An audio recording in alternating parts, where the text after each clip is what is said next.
Hi, it is Metaphysical Minister Angel Truesdale.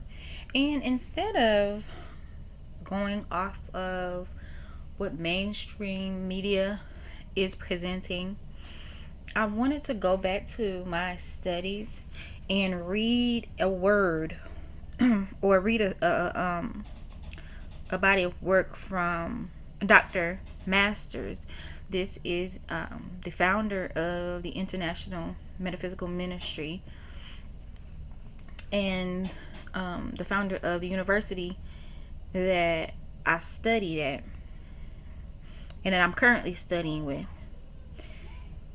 for today.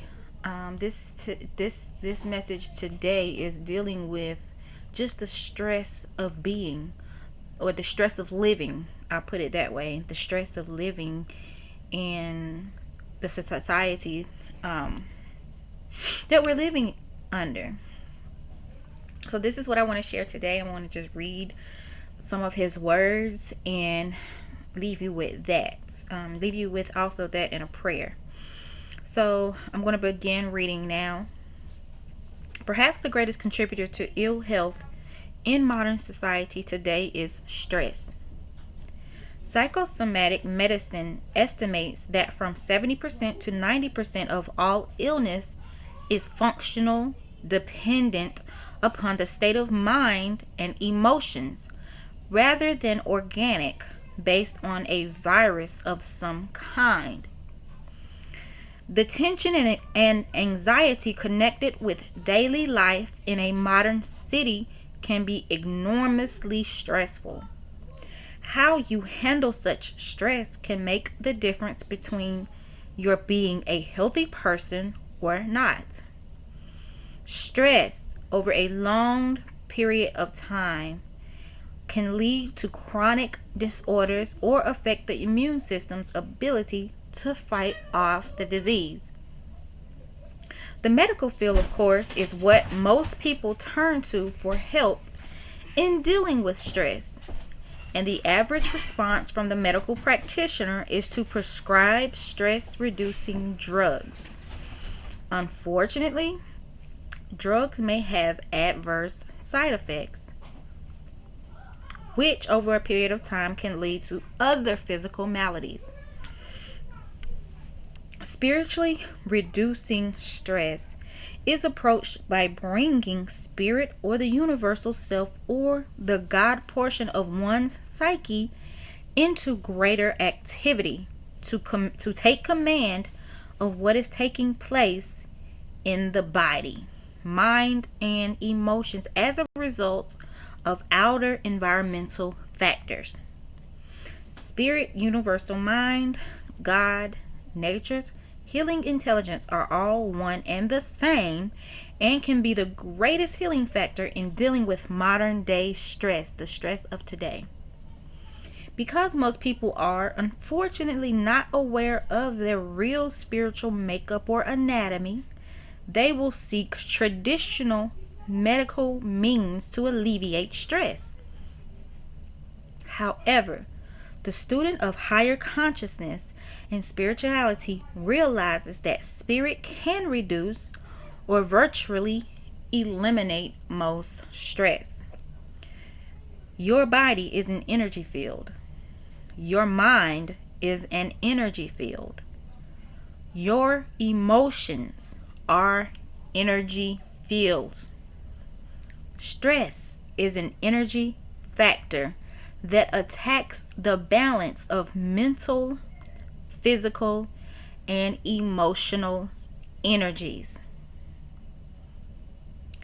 disturbing those energy fields.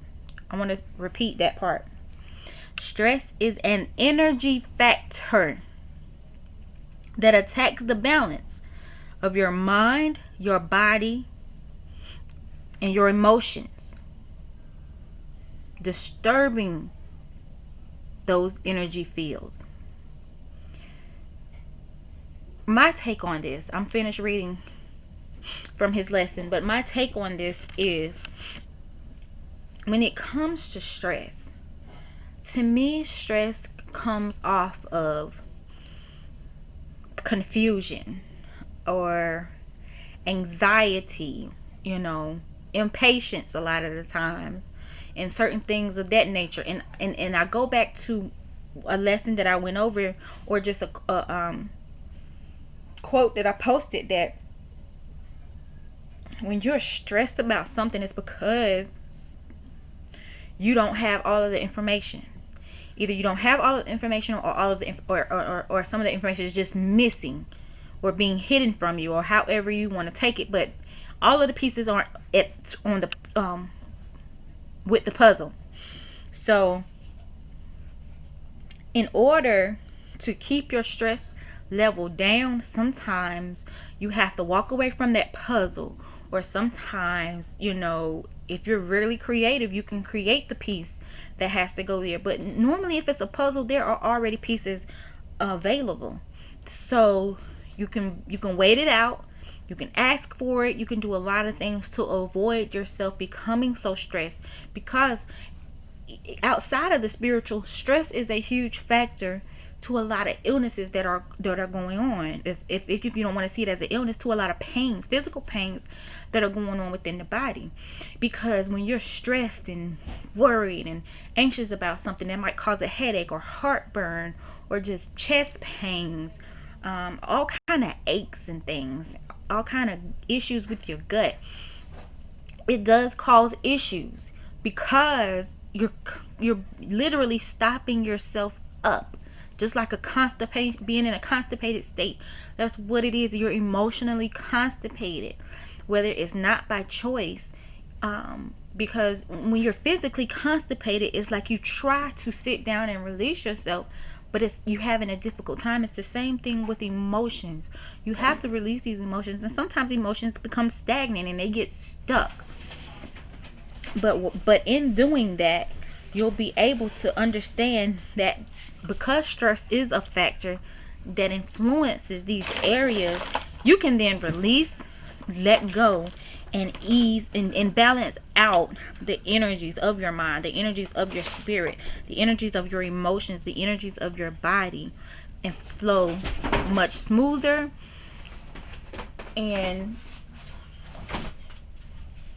tune yourself into a frequency that is much more healthier for you.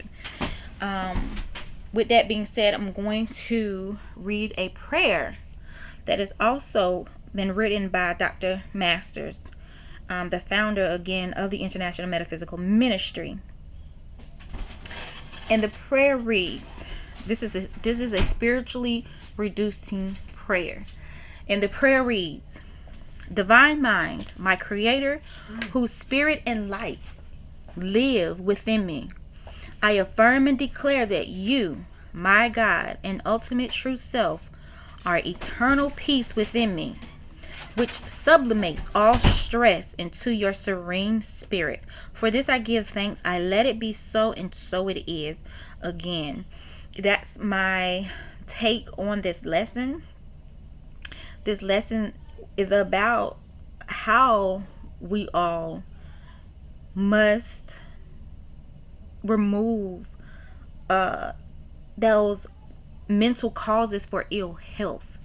Because again, a lot of the things start within our minds. If not your mind, it's your vision. Things start with your vision, whether it's your physical eyesight or your inner eyesight. But I'm not going to say have to, you first see these things. So with an illness, there's a mental beginning.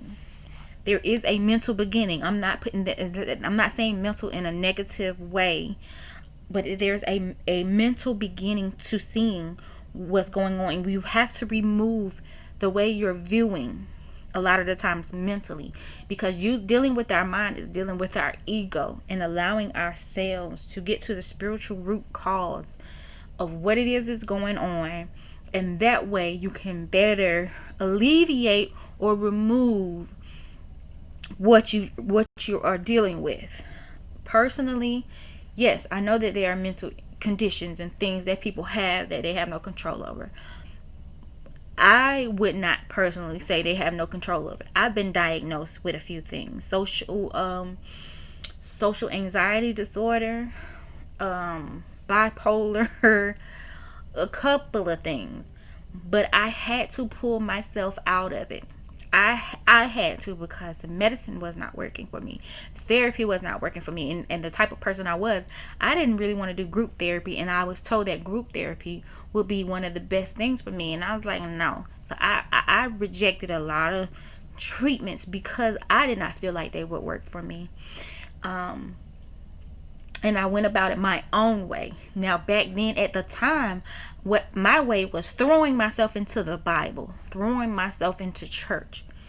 And even though that did not work for me, but it helped me to come into my own power of better managing my emotions, so that I didn't have blackouts, so that I didn't spaz out, as they say, and just wreak havoc through my anger and through my depression.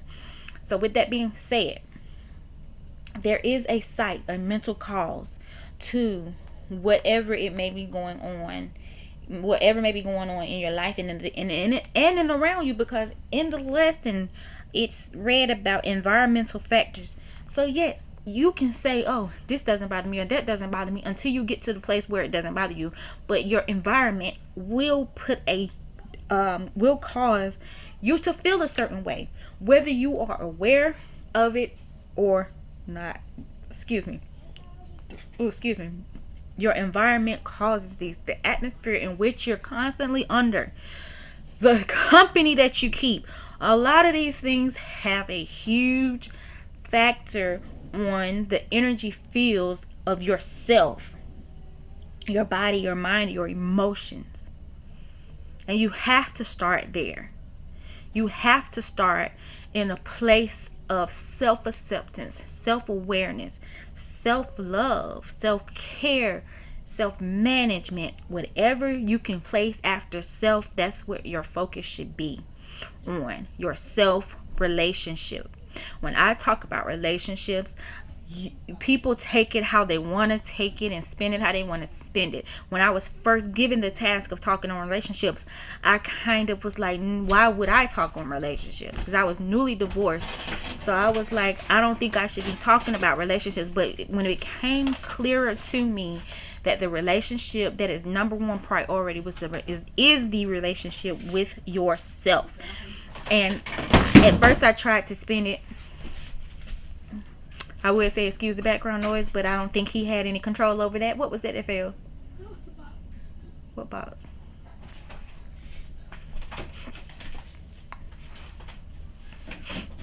Oh, okay. Junior box. Just put it. Yeah, thank you. What was I saying? Oh, so when I was given the task, I tried to spin it as, the relationship with God, but it kept coming to me to the point where, because I was having relationships classes, and then they died down because I was trying to spin it away. It wasn't supposed to be spent or whatever. So the relationship with yourself is the determining factor of how your outside connections would be viewed or be managed or perceived by even by you. Especially if you are a person who it matters to what the world says about you or the relationship you have. So anyways, when I talk about relationships and when I talk about connections, it can go with any type of connection and relationship, but the relationship that I truly focus on is the relationship that you have with yourself. Is how you see yourself, how you receive yourself, how much you respect yourself. And a lot of the questions when I meet people, now it used to be guys, but now it's anybody. One of the first questions that I ask them is, are you happy? And depending on the answer that they give me shows me the trajectory of that relationship or that connection. So yeah, we're talking about stress. But yeah, but that'll lead. That's what I'm saying. You got to start there. You have to build that foundation, because that's going to help you not even get into this position of allowing certain stress. I'm not going to say no stress, but allowing certain stresses to come into your life and upset your balance. Starting with you. This is nothing in his lesson. I did want to refer, because I wanted to read his lesson, because I don't think I really wanted to talk. I don't really have anything to talk about, so I was like, let me just go over an old lesson. I guess I'm talking now, but Once you set that foundation, set that path or that stride, this is going to help you further along with your life in many areas, because now you have a foundation. Now you don't have to grab onto something or connect to someone or something else for that shared energy. You can connect to yourself and be empowered from yourself. Because in order to empower others, you really must first be empowered. There's nothing wrong with going along and doing it along the way.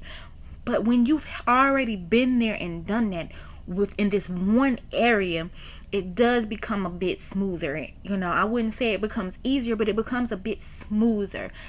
For a personal experience of mine, yesterday wasn't my very first time going fishing, but yesterday I went fishing with an anticipation of just being out there and spending time with my children, with my family. But when I tell you, it was so, I had so much fun, and I caught some fish. Now I still wasn't, like, it was some things that I couldn't do. There was a lot of the things that I was able to do, and it's just a few things I still couldn't do, but I'm learning. And while I was learning, I was also teaching my children, so they became, acclimated to being a fisherman. Anyways, it was just fun. I know they weren't thinking about it like that, but then some of the things they didn't listen to, then they seen the upsets that came along with being disappointed and, oh man, this and that. But what I'm saying is, there's nothing wrong with not knowing because I'm not gonna say I went not knowing anything, but I went being a novice. I remember going fishing when I was younger, going on the trips with them, and I remember even as an adult going fishing, but still not really knowing what I was doing. Yesterday, I really felt like I knew, or not that I knew what I was doing. I actually felt it out, and I was able to make some catches. That was amazing, and I was able to take my children,